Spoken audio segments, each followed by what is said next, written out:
तीन रोज़ा पाक सऊदी बिजनेस फोरम आज से इस्लामाबाद में शुरू होगा। सऊदी वज़ीर सरमायाकारी खालिद बिन अब्दुल अजीज़ की क़यादत में आला सतह वफ़द इस्लामाबाद पहुँच चुका। सऊदी वफ़द में 130 हुक्काम और कारोबारी अफराद शामिल।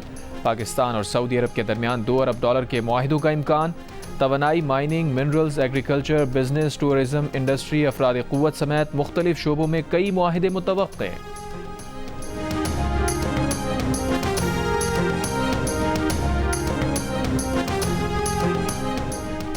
जो रियासत से अलहदगी की बात करेगा या रियासत के खिलाफ हथियार उठाएगा वो हमारा दुश्मन है। वफाकी वज़ीर दाखिला मोहसिन नकवी का वाज़े और दो टोक पैगाम। कहा, ऐसे अनासिर की बैरूनी आकाओं के लिए पैगाम है कि जैसा हमारे मुल्क में करोगे वैसा ही सलूक तुम्हारे साथ करेंगे। फिर हमसे ये तवक्को ना की जाए कि फसाद के जवाब में हम चुप बैठेंगे। फसादियों के लिए भी किसी किस्म की कोई माफ़ी नहीं। जो भी PTM को पाबंदी के बाद सहूलतकारी फराहम करेगा निर्गे में आएगा, पकड़ा जाएगा।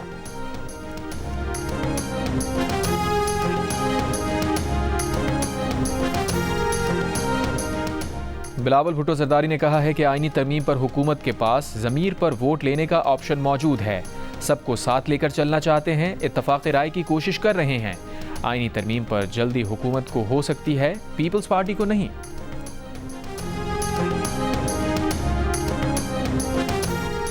खैबर पख्तूनख्वा हुकूमत ने कलअदम पश्तून तहफ़्फ़ुज़ मूवमेंट की सरगर्मियों पर पाबंदी पर सख्ती से अमल दरामद का ऐलान कर दिया।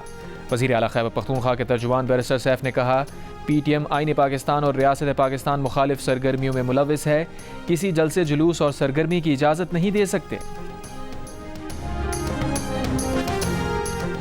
कराची के इलाके गुलबर्ग में 3 साल की बच्ची से ज़्यादती और कत्ल का मुल्ज़िम रिक्शा ड्राइवर निकला। नसीर ने एतराफ़ जुर्म कर लिया। पुलिस के मुताबिक मुल्ज़िम रिक्शा ड्राइवर ने बच्ची को गले में फंदा लगाकर कत्ल किया, फिर लाश बोरी में डालकर गली में फेंक दी। CCTV तस्वीर में मुल्ज़िम को बच्ची को बोरी में ले जाते देखा जा सकता है।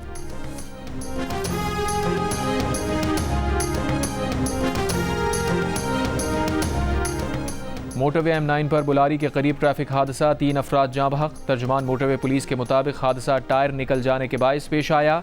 हैदराबाद से कराची आने वाली कार क्रैश बैरियर से टकरा कर उलट गई। गाड़ी में आग लग गई। 2 खवातीन और 1 शख्स झुलस कर जाँ बहक।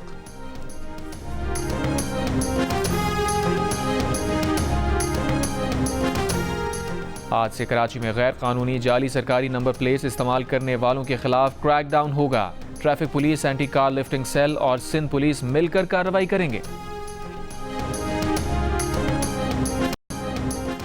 मुल्तान की गुलजेब कॉलोनी में स्कूल जाने वाली टीचर को फायरिंग करके कत्ल कर दिया गया। मुल्जिम खातून का मोबाइल भी साथ ले गया। पुलिस ने कत्ल के मुल्जिम को पकड़ लिया, तफ्तीश जारी। मकतूला की वालिदा ने नामालूम मुल्जिमान के खिलाफ मुकदमा दर्ज करा दिया।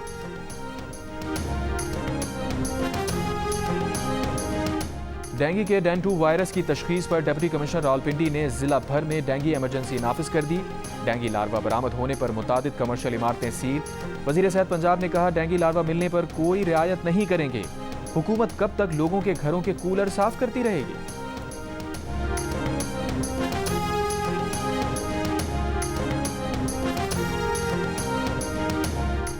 सिंध में वैक्सीनेटर्स के लिए पेट्रोल कार्ड प्रोजेक्ट का इफ्तिताह। वजीर सेहत अजरा पेचोहो के मुताबिक सिंध भर के 4000 वैक्सीनेटर्स को दूर दराज जाने के लिए पेट्रोल कार्ड दिए जाएंगे। गुज़श्ता रोज 3 पोलियो केसेस सामने आने तशवीशनाक है।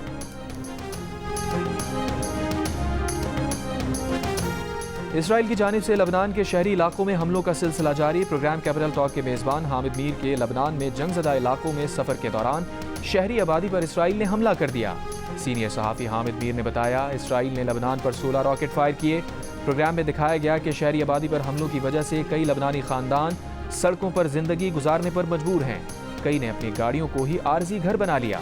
लबनान के मुख्तलिफ इलाकों में सफ़र के दौरान सीनियर सहाफ़ी हामिद मीर जब मार्केटों में गए तो वहाँ एक पाकिस्तानी शहरी अपनी दुकान भारतीय शहरी के हवाले करके वतन चला गया था।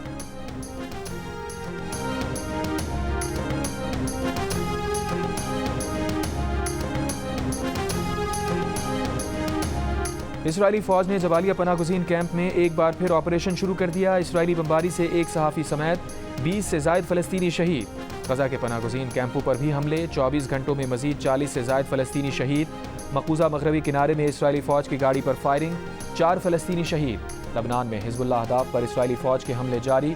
शुमाली इसराइल में हिजबुल्लाह के रॉकेट हमलों में 2 इसराइली हलाक।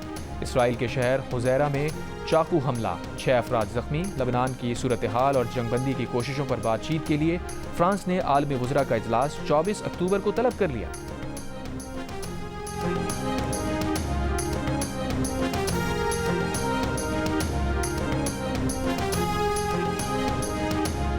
सऊदी अरब के वली अहद शहजादा मोहम्मद बिन सलमान की ईरानी वज़ीर ख़ारजा अब्बास इराक़ची से मुलाकात। शाही महल में होने वाली मुलाकात में ईरान सऊदीया ताल्लुकात और बाहमी दिलचस्पी के उमूर पर तबादला ख्याल किया गया।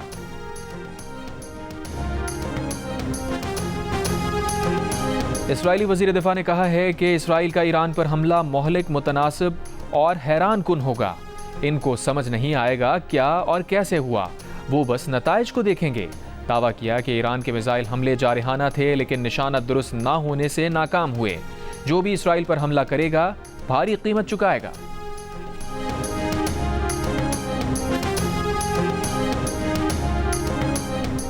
भारत के मशहूर सनतकार और टाटा ग्रुप के साबिक चेयरमैन रतन टाटा 86 बरस की उम्र में इंतकाल कर गए। रतन टाटा को तबीयत की नासाजी पर पीर को मुंबई के अस्पताल में दाखिल कराया गया था।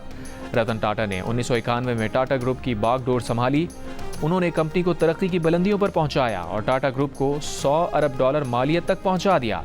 रतन टाटा दुनिया भर में फलाही कामों के लिए भी जाने जाते थे।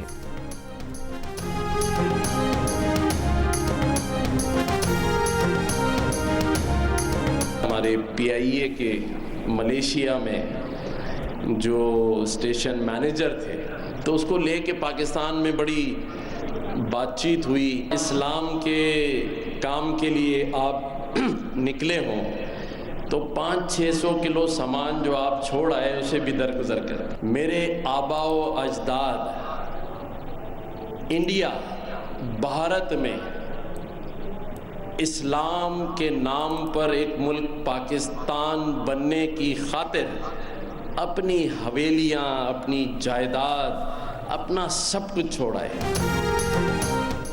डॉक्टर जाकिर नाइक दीन फैलाने निकले हैं तो छोटी बातों को दरगुजर कर दें। जामिया कराची के खुसूसी कॉन्वोकेशन से गवर्नर सिंध का खिताब। कहा, आप इस्लाम के लिए पाकिस्तान आए, 500 किलो सामान जो छोड़ आए उसे भी दरगुजर करें, क्योंकि आप जिस मकसद के लिए आए हैं वो बहुत बड़ा है। चांसलर कामरान खान तिसोरी ने जामिया कराची की जानिब से जाकिर नाइक को डॉक्टरेट की एजाज़ी डिग्री दी। तकरीब में मुख्तलिफ consul generals, Sindh higher education commission के चेयरमैन, प्रोफेसर और जामिया कराची के वाइस चांसलर्स की भी शिरकत।